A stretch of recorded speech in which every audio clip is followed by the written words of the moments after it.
ฉันเลยอกหักหนีความช้ำหนักมาพักอยู่ลพบุรีโรงแรมชั้น2เข้าจองที่ห้องเบอร์4หลับตานอนโทษทนหรือดีนอนที่นี่2 คืนแล้วเราพอคืนที่3 2 ยามกว่าที่ห้องเบอร์5มีเสียงพูดจาเบาๆนอนฟังน้ำเสียง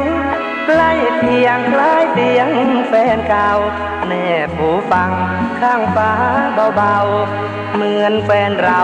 ที่เข้าฆ่าฉันไม่สักประดน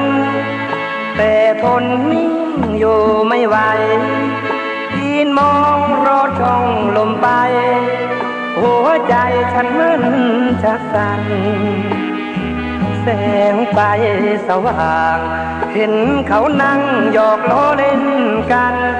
เขามาดื่มน้ำพึ่งพระจันทร์แฟนฉันนั่นเองแหละนะปีนลงกลับมาคว้าผ้าเสื้อใส่ฉันทนไม่ได้ต้องไปให้ไกลลูกตาจะตายให้พ้นเกลียดคนที่ห้องเบอร์5อยู่ทำไมให้ช้ำอุราลาแล้วลาเบอร์5หลอกลวง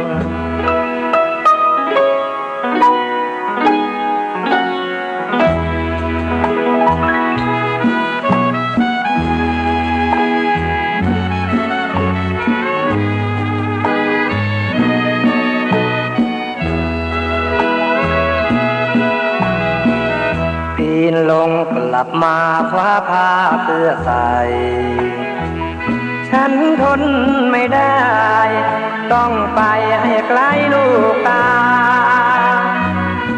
จะไปให้พ้นเกลียดคนที่ห้องเบอร์5อยู่ทำไมให้ช้ำอุราลาแล้วลาเบอร์5